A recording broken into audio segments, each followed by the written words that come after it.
When my wife died and my daughter fell ill, my own parents refused to help, leaving us to starve. We were saved by a millionaire stranger who showed us more kindness than my family ever did. But the greatest shock was discovering this kind stranger was my grandfather, the man my own father had claimed was dead for years. My name is Miles Sinclair. I'm 34 years old, a long-haul truck driver. My life has been lived on the dusty roads of America, fueled by diesel and the thought of coming home to my wife, Elena, and our 4-year-old daughter, Hazel. They were my light. Our tiny apartment on the outskirts of Denver, with its peeling paint and the constant smell of Elena's baking, was my sanctuary. Every time I pushed open the door, Hazel's laughter was the only welcome I ever needed. But over the past few months, a shadow had crept into our lives. Elena, always so vibrant, grew tired and pale. She brushed off her stomach aches, but I saw the light in her eyes dimming. I returned from a long haul one autumn afternoon to an eerily silent apartment. I found Elena on the kitchen floor, motionless, a shattered mug beside her. Hazel stood huddled in a corner, her eyes wide with fear. At the hospital, the doctor's words hit me like a collapsing sky. Liver cancer, mid-stage. The prognosis isn't very promising. Elena was only 32. The treatment costs were astronomical. I switched to short routes to be near her, but my income was cut in half. I drained our savings. I begged my parents, David and Stella, for a loan. They gave me a small sum, but made me sign a promissory note with sky-high interest, all while funding a healing vacation for my carefree younger brother, Eric. He's been through an emotional shock, my mother said, as if Elena's life was a minor inconvenience. I mortgaged our apartment, the home that held all our memories, but it was like throwing salt into the sea. For 3 years, I fought to keep her with us. One winter morning, as snow fell outside the hospital window, Elena passed away. "Take care of Hazel," she whispered, her last breath a faint mist. A few weeks after the funeral, the bank came knocking. They foreclosed on the apartment. With a single suitcase and a 7-year-old Hazel clutching my hand, I was homeless. My only option was my parents' house. They agreed to let us stay, but only if I paid them an astronomical rent. I had no choice, but they neglected Hazel.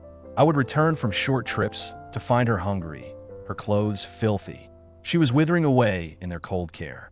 I made the hardest decision of my life. I took Hazel with me on the road.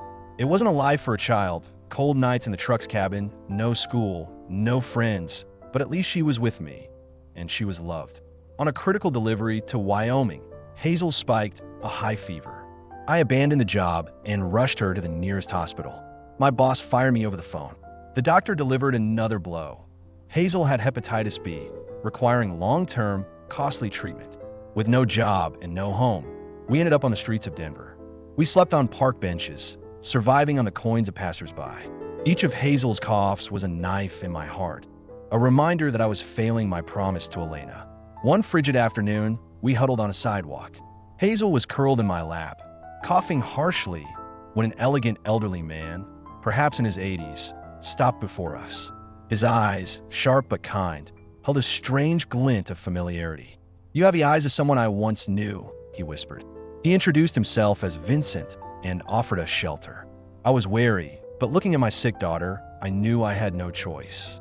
He took us to a grand mansion where his wife, Margaret, greeted us with warmth that brought tears to my eyes. They called a doctor for Hazel, gave us a warm room, and fed us. Under their care, Hazel's health improved, and her bright smile returned. I didn't understand their kindness, but I was overwhelmingly grateful. One evening at dinner, Vincent asked about my parents. I told him their names, David and Stella Sinclair, and explained how they had abandoned us. The moment I said the name David Sinclair, Vincent froze, his knife suspended in midair. Margaret dropped her spoon, the sound shattering the silence. "What did you just say?" Vincent asked, his voice trembling. "David Sinclair is your father?" I nodded, confused. Vincent's eyes filled with tears. "David Sinclair," he said, his voice choked with anguish, "is my son." The world collapsed beneath me. My father had told me my grandparents died in a fire when I was a child. It was a lie. Vincent, my grandfather, recounted the real story. David, their only son, had betrayed them decades ago. He sold company secrets, borrowed from loan sharks using the family name, and then fled, leaving them in financial ruin and disgrace. He had vanished, faking their deaths to cover his sins. We lost David, Margaret sobbed, hugging Hazel, but we found you. The next day, my grandfather and I drove to Colorado Springs. We stood on my father's doorstep. When David saw Vincent, he turned pale, as if he'd seen a ghost. "Father," he stammered. "The man you said died in a fire," Vincent said, his voice like a blade. I stepped forward, my own rage boiling over. "You didn't just betray them," I said, my voice shaking. "You abandoned me and Hazel. You let her starve. You let her get sick." Neighbors began to gather as my grandfather publicly disowned him.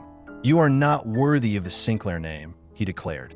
We walked away, leaving David to crumble within the facade he had built on lies. Vincent saw a strength in me I had forgotten. "I want you to start over," he said, offering me the capital to launch my own transportation company. I was hesitant, a driver with no business experience, but he believed in me. I named the company Sinclair Transport and built it on the one principle I knew: treat your employees like family. The first years were a struggle, but with Vincent's guidance, the company grew. From 3 old trucks, we expanded to 20. 3 years later, Sinclair Transport was a reputable name in Denver. I bought a small, warm house. Hazel, now 10, thrived in a good school, surrounded by the love of her great-grandparents. One afternoon, a weathered car pulled up. It was David and Stella. They looked haggard, ruined. Eric, the brother they had always favored, had scammed his partners and fled, leaving them with his debts. "Miles, we need your help," my mother pleaded. "You're our son."